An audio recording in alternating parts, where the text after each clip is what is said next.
Hey beacons, how's your day going? Every day, we make countless decisions that shape the lives of our children in one way or the other, from the moment they are conceived to the day they are born and even after. We, as parents, as guiding lights, as beacons, we try to make sure that they are okay. We provide for them, we love them, we support them, we guide them in finding purpose and in trying to fulfill it. Now, in the midst of this chaos, as parents, especially in the midst of this chaos in particular and life in general, we tend to lose sight of what our focus is, the reason why we do the things we do. And this is why this is coming today, and this is crucial. This question of what is your why as a parent? Why are you even doing what you're doing? Are you just a parent by accident? You got out of school, you needed to get married, and then now that you're married, the very next maybe sensible step is to have children. What is your why? What is now the reason why you do what you do as a parent? This is to help you think, really think critically, and then answer the question very sincerely. For some people, their why may be the desire to provide their children with the best life possible. Is in maybe happiness, health, wealth, is in fulfilling purpose, a fulfilling life. For some others, is to raise them to be kind, to be compassionate, to be responsible members of the society. What is your why? For some other people, it's to help them discover and achieve their purpose by providing them with the best care, with the best of love and the tools and resources possible to fulfill their dreams. What is your why? My why may be different from your own. I want to raise children who are very useful to society, who are disruptors, who are movers and shakers, who are dogged achievers, above all else, who will bring God's love, light, and laughter with them wherever they go. What is your why? That may be your mission statement as a parent. For some other people, it may be to pass their legacies, their cultural values, or heritage to their children in the should I say in the best way they know how. What is your why? Now, the reason why this question is important is that it helps you to stay focused when the going gets tough. It helps you to even define what you need. It helps you to count costs. It helps you to know the associations you would need. It helps you to take into inventory the resources you will need, because you will not even start a venture. It will be very foolish. It will be very counterproductive to start a venture and then maybe chicken out halfway because you did not settle down to count cost or find out the implication of your decision before you settled for whatever it is you want to set out to do. What is your why? If you want your children to be global players, it means that from a very, very early stage, you start putting it in their perspective, like arranging for them to maybe take courses around their purpose that would maybe put them in alignment with that goal for them. Now remember, the Bible admonishes us to train up a child on the way he should go, not the way we want them to go.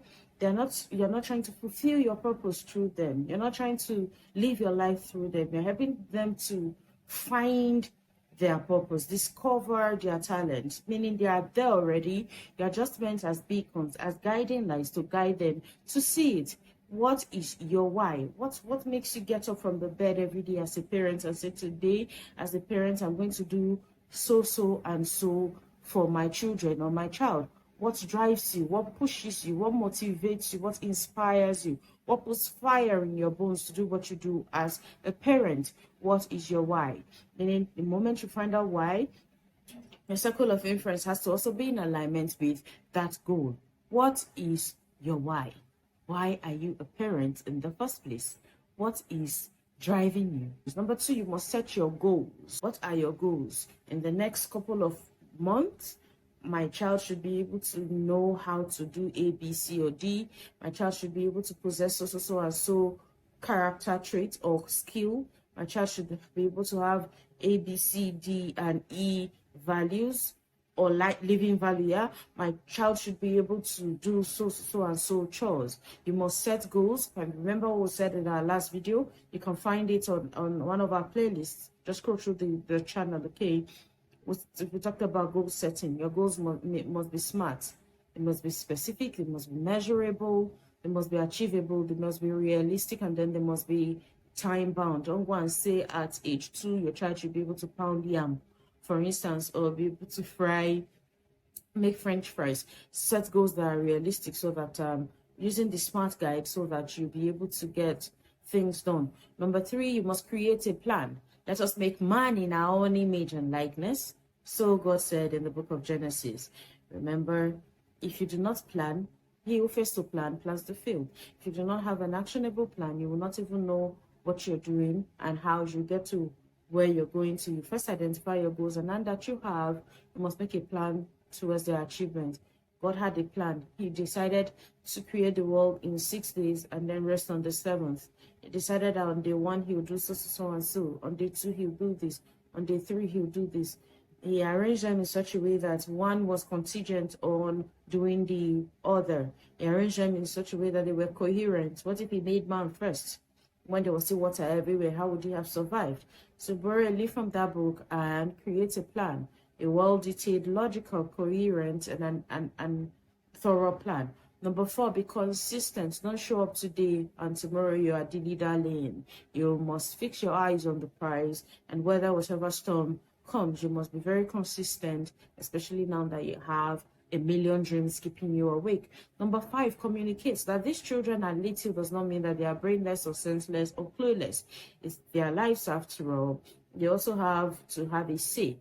Now that you're setting goals, remember to include them. Inclusion may not necessarily be overburdening them with things that are more than their scope or more than their purview as children. Including them may be watching out for their temperaments, making your goals learner-focused, child-focused, letting them be what drives whatever decision you're making as per the goals or values or plans you're making. Don't make it be about you, because it's not your life we're talking about here. It's their life in question. So communicate with them. Sometimes they have very amazing ideas too. I remember when we're trying to draw a vision board, my little girl said she wanted a Lamborghini that was open roof. I at that time did not even know there was such a thing, meaning that these little ones are saying things depending on what you put in their eyesight or in their purview. They're saying things, they're learning things too. They are not clueless. They're just younger than you by a few decades or years. They also have a mind of their own, and if you give them time, if you listen to them attentively, you'll see how brilliant that little mind is.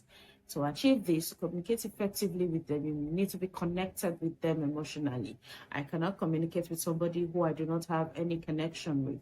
You have to be a pal parent. You must be P, present. You must be A, active. Letter L, you must be listening. If you want to communicate well, you must be present, active, and listening.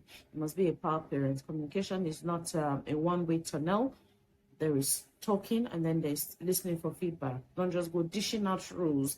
You are not in the military. Even in the military, ideas are allowed to be aired, opinions are sought every once in a while. Number 6, self-care. You don't want to begin the process and then burn out halfway. You don't want to begin the process and then your emotions are everywhere. You're stressed out. You're not properly emotionally regulated. You're not self-controlled.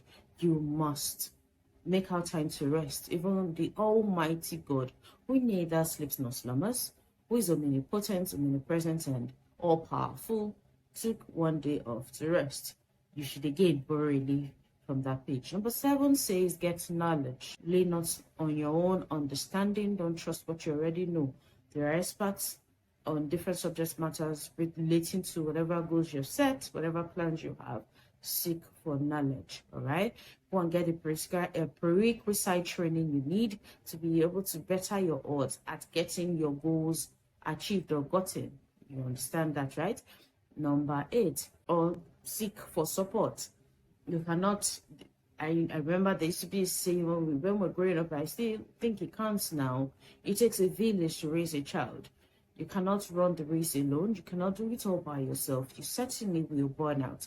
Seek help, seek support, have a support system that will help you, have plans in place so that when you're not around, there's a plan that somebody can follow succinctly that would help them and clearly, thoroughly, that would help them fill in for you for the number of days or weeks you'll not be available. And should you be ill, is there a template that can help whoever is filling in for you clearly without them having to call you? What if you're in coma, for instance? Can your home successfully run? Can your parents thrive? Or sorry, can your children thrive for that duration of time? I know somebody will be tempted to say, God forbid, but hey, planning helps you to guarantee that some things do not happen. Don't be the person who wishes, be the person who guarantees. Because some people, like a wise man said, some people wish for success, others guarantee it. I hope you found value in this post. If you did, please leave a comment, like it, and then subscribe to this channel so that, and turn on notifications so that you'll be able to get notified when we post a fresh video on Fridays. Thank you so much for making our time to watch this. Have an awesome weekend.